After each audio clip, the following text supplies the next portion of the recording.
to diagnose or treat. And often as yoga teachers will diagnose unintentionally, because we'll say to someone, oh, are you, I think you're hypermobile. Like that, you're diagnosing someone. Yeah. And it was, you're planting a seed and it doesn't, and yeah, it's a pejorative term, isn't it? Well, now you ought to not be, right? Like, I don't know. I mean, my feeling is to allow people a comfortable, healthy expression in their body and to try and somehow foresee how that might be maintained for the long term, right? And there's certain kind of patterns of movement you think, well, you don't know, but you suggest that maybe you might want to suck it and see a little bit longer before engaging in that extremity, that you can see there in terms of seeing how that'll play out. But I don't know. I mean, increasingly, and I remember when I was teaching in London a lot, in the city of London, I was seeing problems with the Ashtanga model that I was learned and I wouldn't say I was given, but I enjoyed in Mysore with the knees, that you got guys, bankers, for example, coming in, they sit down at a desk all day. They haven't got the knees for the Ashtanga. And then it's like, well, then what do you do? How do you modify these postures so they're not just, because you can see them, like these very sensible adults come into the room and they just lose their heads. And they're getting their legs and they're kind of jamming their legs. You get think, oh my God, having had 2 arthroscopies, 2 meniscus surgeries myself, you just kind of think, oh my God, that's terrible. I mean, people do complain about this. How would you modify the practice for the knees, or have you got any suggestions at all for people that might be listening?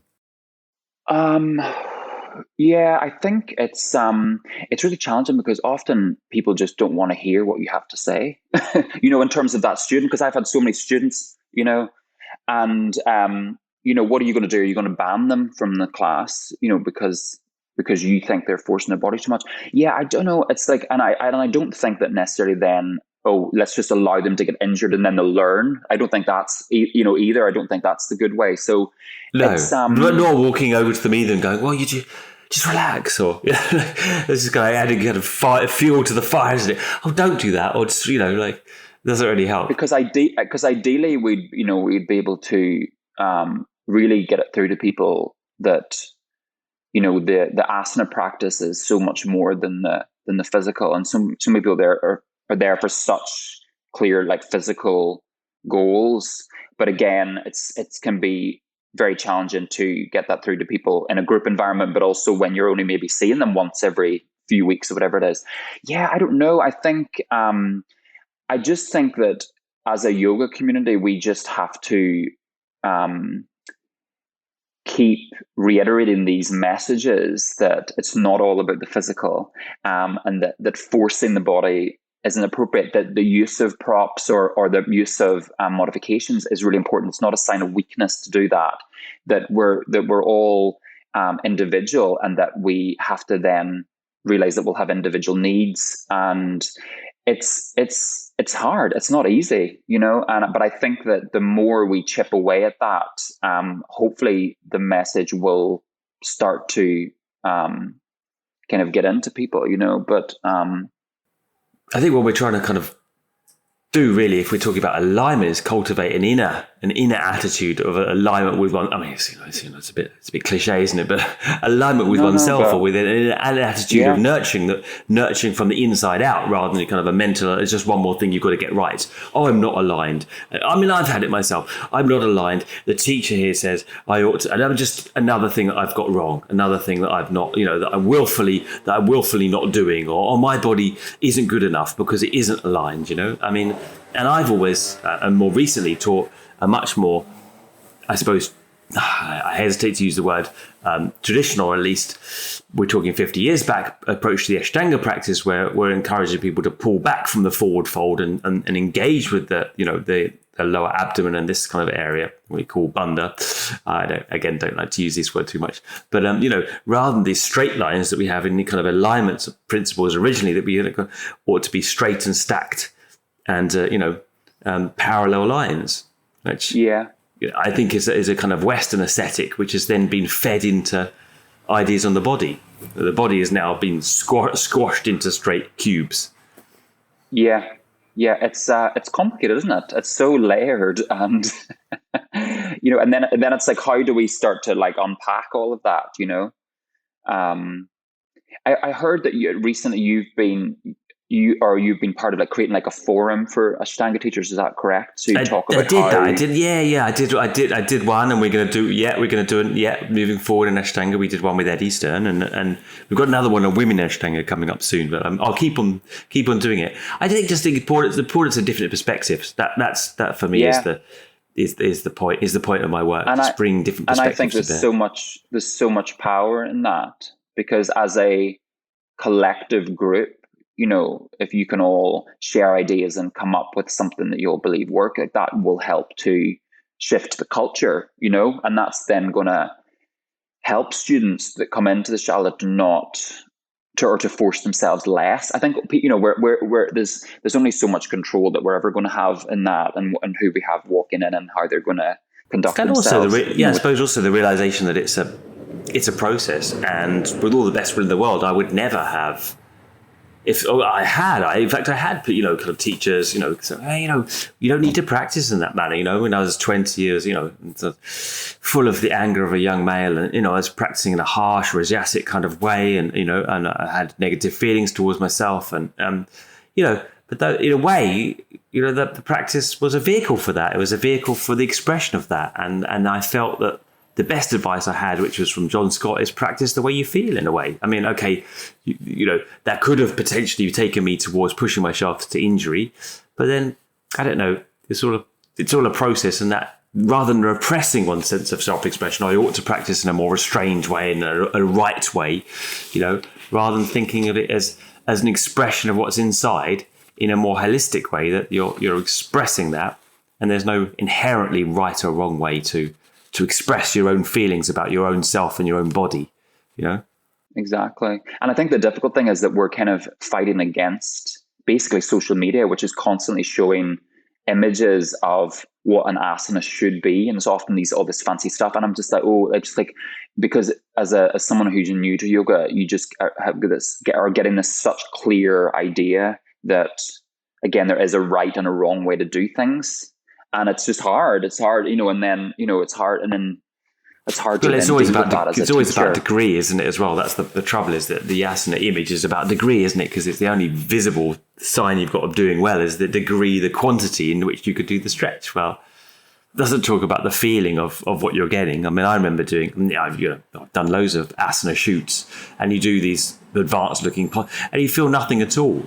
It's like kind of like voguing, you feel nothing. There's no feedback. There's nothing positive going on at all. It's rather embarrassing. And, this is what we're, what we're cueing in the yoga world now. It's just kind of looking to degree and forgetting that there should be some kind of balanced feeling, a positive response to imbalance to what you're doing. But to that, I wanted to ask you before I waffle on too much about medical interventions, because recently, again, I've had a discussion with a number of people on whether they should get medical intervention or not. And I as I mentioned, I had 2 meniscus tears, and I had the arthroscopy, the surgery for that. And I have to say that I had, as I mentioned a couple of times, I'm not a huge fan of medical intervention generally, but I had very positive experience of that. I was doing those advanced asanas again, in the advanced A and B series with the knees bending in all funny ways. You'd never imagine that. So I actually have to say I had positive experiences of it, but we're all reluctant to generalize as well. And do you have any thoughts on research or experience that you've had with people having, as opposed to not having the surgery? Because latterly I put in the post, I didn't have a surgery when I could have had a couple of years ago because of the COVID stuff, I think, and because I thought I'll just see how it feels, and it worked out fine. Right? I think it's really difficult. I think it's such a personal thing, and I think surgery, medical intervention has its place. I think ideally it should be something that's lower down the priority list in terms of other things, other things looked at first, in terms of physiotherapy and different treatments. I think it's, this sounds, it makes me sound like a bit of a hippie, but I think sometimes often when people ask me, I'm just like, you need to meditate on it. You need to like really go inward, and you need no to wonder you never stuck as a doctor. Exactly. And also, I think I'd make a better politician because I never give a clear answer. But but I think that I think the thing is to throw the question back onto the patient, because it is a question of, if healing is going to happen, it is from the inside out, really, isn't it? Really, with all the best will in the world, people can only try to help point the question back at the individual.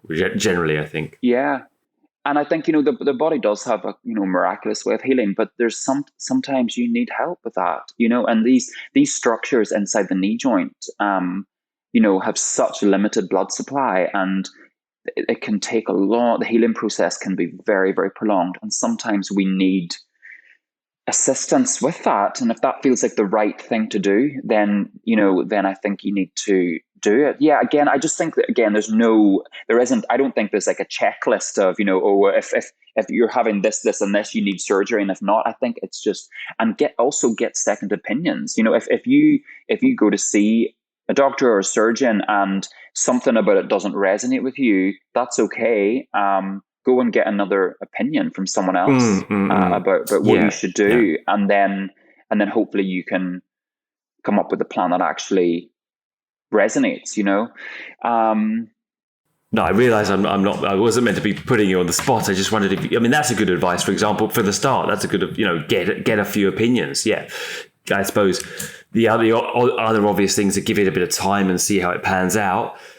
I kind of suppose I've reticently given slid the possibility in there before to people after seeing after a couple of years of them say, well, I'm trying to heal my knee, and it's been 2 years of them sitting there in Ardha Baddha Padma, the first knee, and they're still sitting there in a kind of Janushirsasana with the foot kind of way down the knee, and you just think, this isn't happening for you, I'm not going to say get surgery, but certainly, there's not a blanket no, yay or nay here, I suppose. And also it depends on quality of life, because if in everyday life your knee feels fine, but then when you're doing a certain asana and it's triggering, maybe you just need to not do that asana. So I think you have to take it all into context and really like, how is this actually affecting your day-to-day quality of life? And if the things that you're doing are not improving that, then you probably need some help with that. I suppose a surgeon said to me, well, he said, what do you do? And I said, well, I'm a teach yoga. And he says, okay, so what are you doing that's, causing this? I mean, they can be quite brusque. So I said, I showed you, I whipped out a lotus or something. Well, one side, and this kind of thing. Well, what are you doing that for? Why do you need to do that? There's no, and I said, and he said, well, can you run for a bus? And I said, no, I can't do that, and he said, okay, right. And I thought that was very reasonable, right? Like, it's like, well, if it means that much to you, to do the lotus position, you're teaching it, well, and it's your livelihood. Well, that's one answer as well there. That's an answer. But on the other hand, if it's not your livelihood and you don't need to do those positions, then, well, can you run for a bus and can you walk around without pain? Well, if no, then that's another discussion as well, right? There's many kind of, flow charts going on here, right? And are you able to sleep at night? Yes. Are you pain ridden all the time? That will be another discussion, right? Right. What else? Adjuncts to practice. Do you recommend doing along with, kind of principles of holistic bodywork? Have you got any other kind of tips or recommendations for along with food? So do you mean like? I think eating I remember teachers saying to me years ago, if you're doing advanced asanas, you ought to be going for some kind of body work at least once a month or something like that. And well, I didn't do that because I didn't have the money, but I thought, well, that's probably a good idea. Body work's amazing. I think my philosophy is that active problems need active solutions. So I think that body work is great, but I do it more for the kind of relaxation element, or what I mean, or like the self-care element, which is really, really important. I personally don't find that other people doing things to me is able to help me in a physical way. Does that make sense? Not that I can't, but so active. So if I have an You're active so problem, I politic. try to find it. I know, sorry, I really am. No, it's great. It's great. No, I totally resonate with that view. And I've often, to be fair, what the guy was saying to me more was, you need to have a massage, and I thought, that's a good idea, because muscles are, you need to relax those muscles that, you're working. And massage is amazing. I worked as a massage therapist in London for years. It's such an amazing modality. I love it. But what I found was that I basically wasn't able to help people to the degree that I wanted to, or really what they wanted. They would come out of the massage feeling super relaxed, amazing. They'd get a great night's sleep. But then two days later, they were back feeling physically the way they had before. Great, they've got respite for a couple of days. That's amazing. So I was just like, I think there's more to this equation. But massage is amazing. I think it's powerful. I think diet's really important. I think I have a vegan lifestyle. I don't judge other people from what they do. It's something that I have it. For multiple reasons, I adopt that lifestyle. One of them is actually because eating dairy gives me really terrible sinusitis, and it's just horrible. I basically feel like I've got a band of tension across my forehead the whole time. And there's many other reasons why I adopt that lifestyle. But what I find is that when you're in the right place. You're in the right place for it these days. You're in California, right? Yeah. So whereabouts are you? Very easy. I'm in Beechwood Canyon, which is literally beneath the Hollywood sign.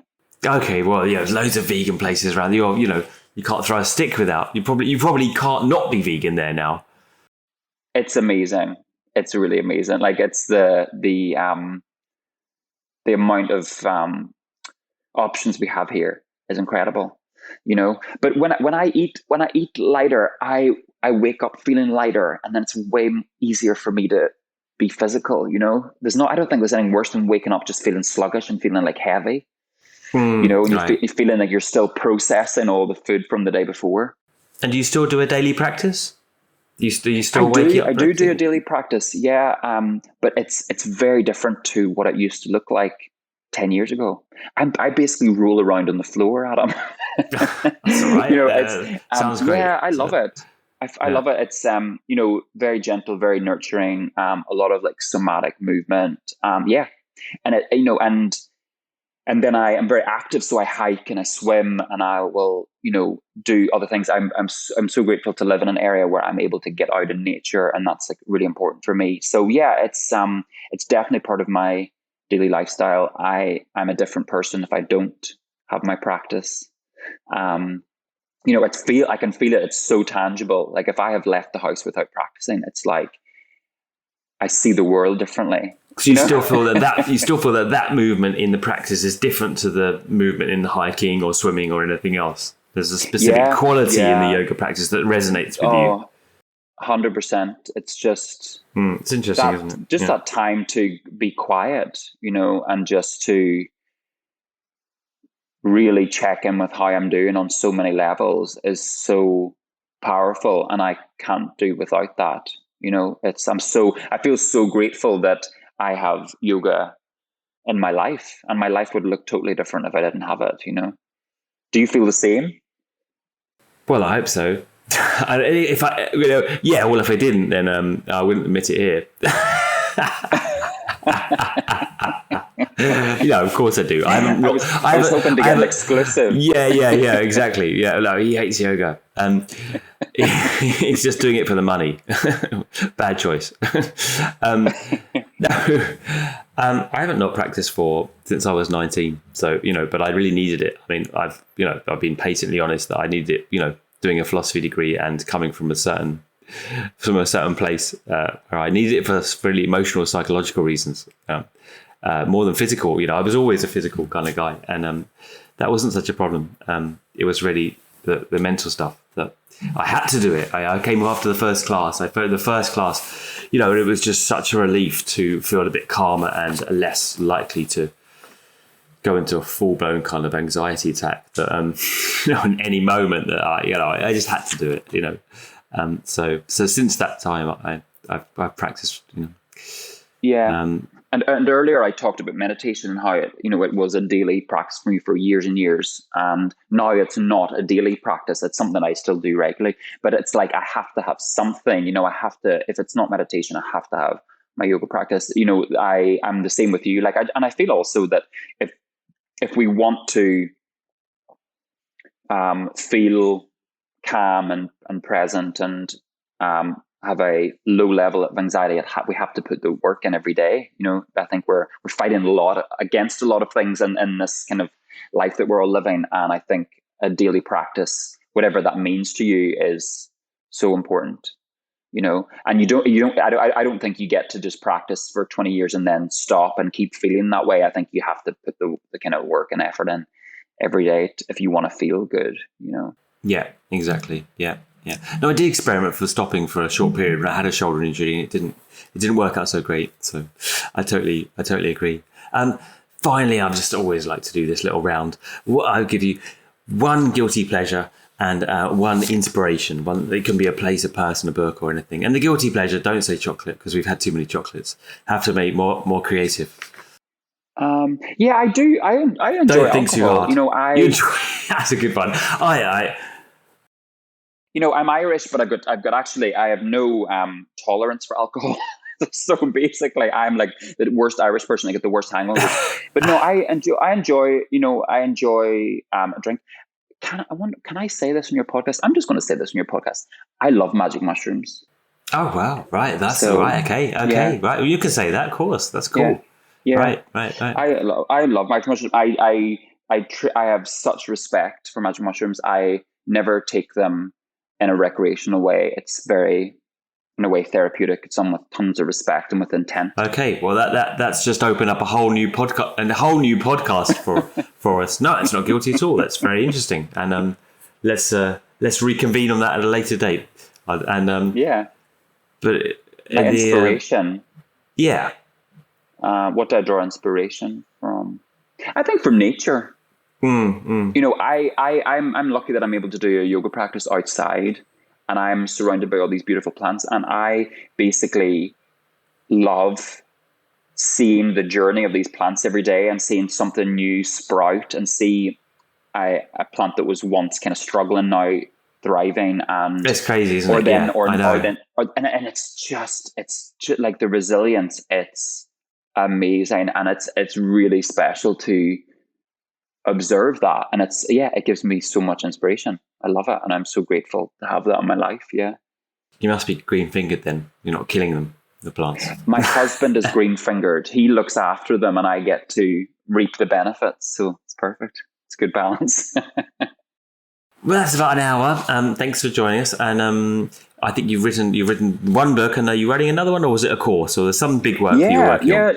Yeah. So my first book was out in March. It's a guide for yoga teachers on supporting injured students and students that have common conditions. So it's doing really well. I'm really happy with that. And then my second book should be published in January. It's basically the physiology of yoga. So I've written it with a partner. And basically we delve into each system of the body and look at all the evidence base related to yoga on how yoga impacts our physiology. Oh, wow. So I'm really excited for that. It's going to be a good one. That sounds brilliant. Yeah, absolutely. It's heavily researched and should be out next year. That sounds tough. Yeah. Well, it's going to be a good one. Thanks again, and it's been a lovely chat with you. Thank you so much. And well. That's it, really. I've really enjoyed it. Let's do it again, and we'll talk about magic mushrooms. Okay, that's a deal. Okay. Thanks, Andrew. Thank you, Adam. Cheers.